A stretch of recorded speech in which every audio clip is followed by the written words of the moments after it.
ज्येष्ठ नागरिक कट्टा तोडल्याने विकासकावर गुन्हा दाखल करण्याची भाजपची मागणी. नगरसेवक निधीतून बांधलेला ज्येष्ठ नागरिक कट्टा तोडल्याने महापालिकेने विकासकावर गुन्हा दाखल करावा, तसेच नौपाडा परिसरात झालेली अनधिकृत बांधकामे आणि बेकायदा फेरीवाले यांच्यावर तत्काळ कारवाई करण्याची मागणी भाजपच्या माजी नगरसेवकाने ठाणे महापालिका आयुक्तांना पत्राद्वारे केली. भाजपचे माजी नगरसेवक सुनेश जोशी आणि मृणाल पेंडसे यांनी आज ठाणे महापालिकेचे आयुक्त सौरभ राव यांची भेट घेत नौपाडा विभागातील अतिक्रमणे, अनधिकृत बांधकामे आणि बेकायदा फेरीवाले यांच्यावर कारवाई करण्यासाठी निवेदन दिले. यावेळी भाजपच्या महिला पदाधिकारी देखील उपस्थित होत्या. भास्कर कॉलनी, सेवा रस्ता येथील नगरसेवक निधीतून बांधण्यात आलेला ज्येष्ठ नागरिक कट्टा एका विकासकाने महापालिकेची कोणतीही परवानगी न घेता तोडल्याने त्याच्यावर महापालिकेने कारवाई करण्याची मागणी यावेळी करण्यात आली. आयुक्तांनी यात सकारात्मक प्रतिसाद देत गुन्हा दाखल करणार असल्याचे आश्वासन दिले. गावदेवी येथील ज्येष्ठ नागरिक कट्टा देखील संबंधित लाभार्थ्याने तोडल्याचे असून त्याच्यावरही कारवाई करण्याची मागणी सुनेश जोशी आणि मृणाल पेंडसे यांनी केली. भक्ती मंदिर, भास्कर कॉलनी आणि घंटाळी भागात अनधिकृत बांधकामे झाली असून त्यावर तातडीने कारवाई करण्यात यावी. तसेच राम मारुती रोड, गोखले रोड येथे अनधिकृत फेरीवाल्यांमुळे पादचाऱ्यांना चालण्यास रस्ता मिळत नसल्याने त्यांच्यावरही कारवाई करण्यात यावी, अशी मागणी आयुक्तांकडे करण्यात आली. यावेळी आयुक्तांनी फेरीवाल्यांवर कारवाई करणार असल्याचे आश्वासन दिले. ब्युरो रिपोर्ट, जनादेश. आपली माणसं, आपला देश. पाहत रहा जनादेश. कोकण विभागाच्या उपसंचालक अर्चना गाडेकर शंभरकर यांचे निधन. माहिती व जनसंपर्क महासंचालनालयाच्या पालघर जिल्हा माहिती अधिकारी तथा कोकण विभागाच्या प्रभारी उपसंचालक प्रसिद्ध लेखिका अर्चना गाडेकर शंभरकर वय वर्षे 52 यांचे अपोलो हॉस्पिटल मुंबई येथे निधन झाले. त्या मूळच्या चंद्रपूर येथील रहिवासी होत्या. त्यांच्या पश्चात पती प्रकाश शंभरकर, मुले डॉक्टर अप्रतिम व रिची शंभरकर, वडील भगवान गाडेकर, भाऊ डॉक्टर हेमंत गाडेकर, भाऊ अभिनेता जयंत गाडेकर, बहीण डॉक्टर मोना व बराच मोठा आप्तपरिवार आहे. नवी मुंबई येथील त्यांच्या निवासस्थानी त्यांचे पार्थिव दुपारी 12 वाजतापासून अंत्यदर्शनासाठी ठेवण्यात आले होते. नंतर खारघर येथील स्मशानभूमीत त्यांच्यावर अंत्यसंस्कार करण्यात आला. अर्चना शंभरकर या प्रसिद्ध लेखिका होत्या. त्यांची सोलमेट ही कादंबरी तर सारीनास हा लघुकथा संग्रह प्रसिद्ध झाला होता. विदर्भातील सुप्रसिद्ध कवयित्री दिवंगत विमल गढेकर यांच्या त्या ज्येष्ठ कन्या होत्या. ब्युरो रिपोर्ट, जनादेश. आपली माणसं, आपला देश. पाहत रहा जनादेश.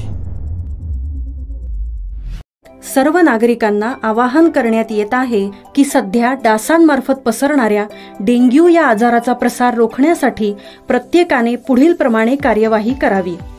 डेंग्यू आजार एडिस इजिप्ती हा डास चावल्याने होतो. या डासांची पैदास साचलेल्या किंवा साचवलेल्या स्वच्छ पाण्यामध्ये होते. 8 दिवसांपेक्षा जास्त दिवस पाणी उघडे व साचून राहिल्यास त्यात डास अंडी घालतात. अंड्यांच्या अळ्या तयार होऊन पुढे डास तयार होतात. यासाठी आपल्या घरातील पाणीसाठे, उदाहरणार्थ बॅरल्स, पिंपे, टाक्या, हौद, रांजणे इत्यादी दर आठवड्याला रिकामे करून घासून पुसून कोरडे करून पुन्हा भरावे. 1 दिवस कोरडा दिवस म्हणून पाळावा. पाणी साठ्यांना घट्ट झाकणे बसवावीत किंवा जुनी साडी, चादर, धोतर यांनी बांधून झाकून ठेवावीत, म्हणजे डास त्यात जाऊन अंडी घालणार नाहीत. घराच्या गच्चीवर, आजूबाजूला, अंगणात कोठेही पाणी साचू देऊ नये. भंगार सामान उघड्यावर टाकू नये. उदाहरणार्थ टायर्स, प्लास्टिक सामान, कुंड्या, टाकाऊ वस्तू इत्यादी. अशा सामानात पावसाचे पाणी साठून त्यात डेंग्यूच्या डासांची पैदास होते. घरातील कूलर्स, फ्रीजच्या पाठीमागील ट्रे हे देखील वेळोवेळी कोरडे करावेत. लक्षात ठेवा, नुसत्या फवारणीने डास घनता कमी होत नाही, तर त्यासाठी डास पैदास ठिकाणे नष्ट करणे ही आपल्या सर्वांची जबाबदारी आहे. कोणताही ताप अंगावर न काढता जवळच्या शासकीय रुग्णालयात मोफत औषधोपचार घ्या. अशा प्रकारे नागरिकांनी सहकार्य केल्यास डेंग्यूचा प्रसार रोखणे सहज शक्य आहे.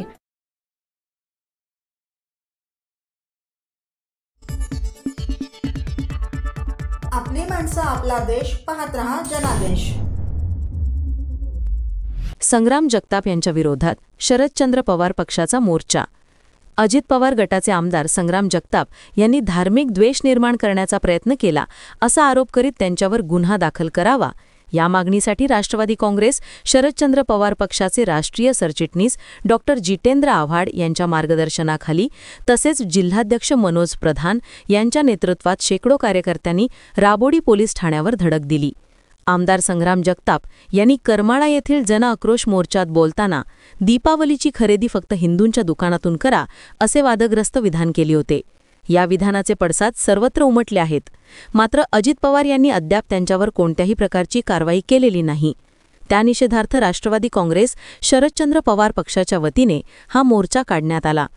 राबोडीतील मुख्य नाक्यावरून या शांततामय मार्गाने या मोर्चाला सुरुवात झाली. संग्राम जगताप यांच्यावर गुन्हा दाखल करा, धार्मिक विद्वेष पसरविणे बंद करा, हिंदू मुस्लिम शीख ईसाई हम सब है भाई भाई अशा संदेशाचे फलक हातात घेऊन शेकडो हिंदू मुस्लिम तरुण तरुणी मोर्चात सहभागी झाले होते.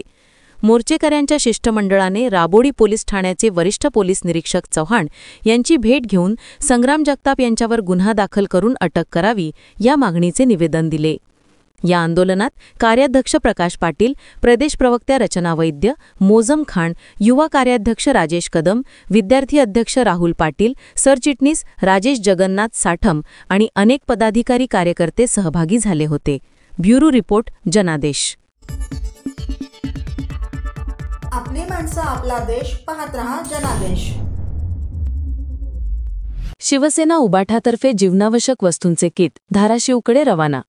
गेल्या काही दिवसात मराठवाड्यातील ग्रामीण भागात पावसाचे अक्षरशः थैमान घातले. यात शेतकऱ्याचे अतोनात नुकसान झाले आहे. पिके वाहून गेल्याबरोबर शेतकऱ्याच्या जमिनी खरडून गेल्या असल्याने शेतकरी चिंतेत आहे. सरकारी मदतीच्या आशेवर शेतकरी बसला आहे. दरम्यान चिंताग्रस्त शेतकऱ्यांची दिवाळी गोड करण्यासाठी ठाण्यातील शिवसेना उद्धव बाळासाहेब ठाकरे धावून गेली आहे. शिवसेना पक्षप्रमुख उद्धव बाळासाहेब ठाकरे यांच्या आदेशान्वये शिवसेना नेते माजी खासदार राजन विचारे यांच्या नेतृत्वाखाली ठाणे लोकसभा मतदारसंघातून जीवनावश्यक वस्तू व अन्नधान्याच्या किटचे ट्रक मध्यरात्री धाराशिवकडे रवाना झाले आहेत. मुसळधार पावसामध्ये महाराष्ट्रातील लाखो शेतकऱ्यांचे नुकसान झाले आहे. घरं, जनावरं आणि सगळ्यात महत्त्वाचे म्हणजे शेती पाण्याखाली गेली आहे. शिवसेना पक्षप्रमुख उद्धव ठाकरे यांच्या आदेशाने राज्यभरातून शेतकऱ्यांसाठी मदतीचा हात पुढे करण्यात आला आहे. अतिवृष्टीग्रस्त शेतकऱ्यांना दिलासा देण्यासाठी ठाण्यातून देखील मदतीचा ओघ सुरू झाला आहे. किटचे वाटप करण्यात आले असून या प्रत्येक किटमध्ये जीवनावश्यक वस्तूंचा समावेश आहे. दैनंदिन वापरातील गरजेच्या वस्तूंपासून अन्नधान्यापर्यंत सर्व काही धाराशिव येथे पाठवण्यात आले आहे. ठाणे लोकसभा मतदारसंघातील सर्व जिल्हाप्रमुख, संपर्क प्रमुख तसेच सर्व महत्त्वपूर्ण पदाधिकारी यांनी मराठवाड्यातील पूरग्रस्त शेतकऱ्यांच्या मदतीला धावून त्यांची दिवाळी आनंदात जावी यासाठी त्यांना जीवनावश्यक वस्तूंचे व अन्नधान्याचे किट भरलेले ट्रक रवाना झाले आहेत. यावेळी शिवसेना नेते माजी खासदार राजन विचारे, त्यांच्यासोबत संपर्क प्रमुख नरेश मनेरा, जिल्हाप्रमुख केदार दिघे, प्रभाकर म्हात्रे, प्रकाश पाटील, प्रवीण म्हात्रे, शहर प्रमुख अनिश गाढवे व इतर पदाधिकारी त्यांच्यासोबत मोठ्या संख्येने उपस्थित होते. ब्युरो रिपोर्ट, जनादेश.